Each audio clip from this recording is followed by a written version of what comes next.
ऐसे गाओ कि उपवन में कलियां खिले,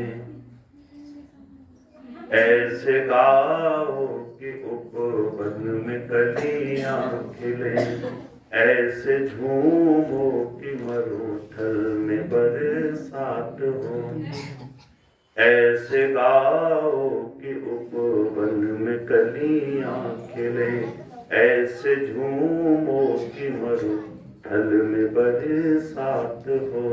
जिंदगी एक शतरंज का खेल है, ऐसे खेलो इसे मौत की मात हो, ऐसे खेलो इसे मौत की मात हो, ऐसे खेलो इसे मौत की मात हो। मैं एक प्रसंग 2 मिनट का आपको सुना देता हूं। ये पंक्ति मैंने अनायास नहीं उठाई।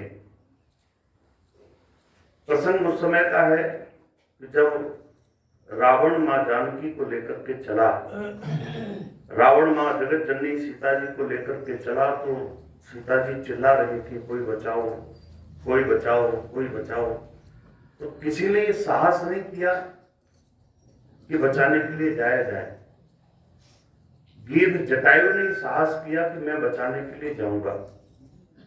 तो अनेक पक्षी आ गए, उन्होंने कहा जटायु तुम्हारा दिमाग खराब हो गया, कहाँ जा रहे हो? जटायु ने कहा कि रावण से लड़ने के लिए जा रहा हूं। अरे लड़ने के लिए जा रहे हो, पर तुम जानते हो वो कौन है? जटायु ने कहा मुझे पता है कौन है। कौन है? बोले रावण है। बोले तुम केवल इतना जानते हो वो रावण है, लेकिन तुमने उसका प्रताप नहीं देखा। जब वो चलता है तो धरती डोलती है, क्या तुम उसको मार दोगे? जटायु ने कहा कि नहीं नहीं, मैं मार नहीं पाऊंगा। तो फिर क्यों जा रहे हो? जटायु ने कहा कि मैं मर तो जाऊंगा, लेकिन जीते जी एक नारी का अपमान नहीं देख सकता। ये बात जटायु ने कहा कि मैं मार नहीं पाऊंगा, लेकिन मर तो जाऊंगा, पर जीते जी एक नारी का अपमान नहीं देख सकता। और जटायु गया। रावण ने उसके पंख काट दिए, जमीन पर गिर पड़ा, रक्त रंजित हो गई वसुधा, खून निकल रहा था, नेत्र बंद थे। अनेक पक्षी उसके पास आ गए और सब पक्षियों ने कहा जटायु हमने तुमसे मना किया, मत जाओ मत जाओ मत जाओ, और तुम नहीं माने, चले गए। देखो उस दुष्ट रावण ने तुम्हारे पंख काट दिए। तो जटायु ने कहा कि मैं तुम्हारी सहानुभूति का आदर करता हूं, लेकिन उस रावण को तुम दुष्ट नहीं बोलोगे। पक्षियों ने कहा क्यों? जटायु ने कहा कि उस रावण को तुम दुष्ट नहीं बोल सकते।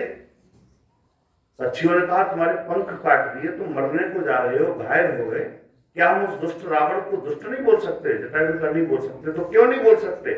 जटायु ने कहा इसलिए नहीं बोल सकते कि रावण को मैंने अपना गुरु बना लिया। पक्षियों ने कहा कि तुम्हारे पंख काट दिए और इसमें तुमने रावण को गुरु बनाने का क्या ऐसा काम कर दिया? तो जटायु ने कहा कि रावण ने जो मेरे जीवन में उपकार किया है, ये उपकार कोई नहीं कर सकता है। तो पक्षी बोले पंख काटना उपकार होता है? जटायु ने कहा कि हाँ, रावण ने बहुत बड़ा उपकार किया है। तो क्या उपकार किया है बस ये तो बता दो। वैसी पंक्ति को केंद्र में रखिए और इस बात को आप सुन लीजिए, प्रसंग पर मुझे नहीं जाना। पक्षियों ने कहा क्या उपकार कर दिया? तो जटायु ने कहा कि रावण ने मेरे पंख काट करके मेरे ऊपर बहुत बड़ा उपकार किया है। तो कौन सा उपकार कर दिया? जटायु ने कहा कि जब तक मेरे शरीर में पंख लगे थे तब तक मेरी जिम्मेदारी थी कि मैं भगवान के पास चल करके जाता। अब मेरे पंख कट गए तो भगवान की जिम्मेदारी है वो मेरे पास चल करके, पंख कट गए तो अब उनकी जिम्मेदारी है वो मेरे पास चल करके आएंगे। और भगवान जब तक के पहुंच गए, राम जी ने देखा, लक्ष्मण जी से कहा लखन कोई दवा हो तो इसके लगा दी जाए। लक्ष्मण जी ने कहा कि दवा तो मैं लगा दूंगा प्रभु, आपको अपने नेत्र बंद करने पड़ेंगे। तो राम जी ने कहा कि नेत्र में अपने बंद कर देता हूं, पर जल्दी से दवा लगा दो।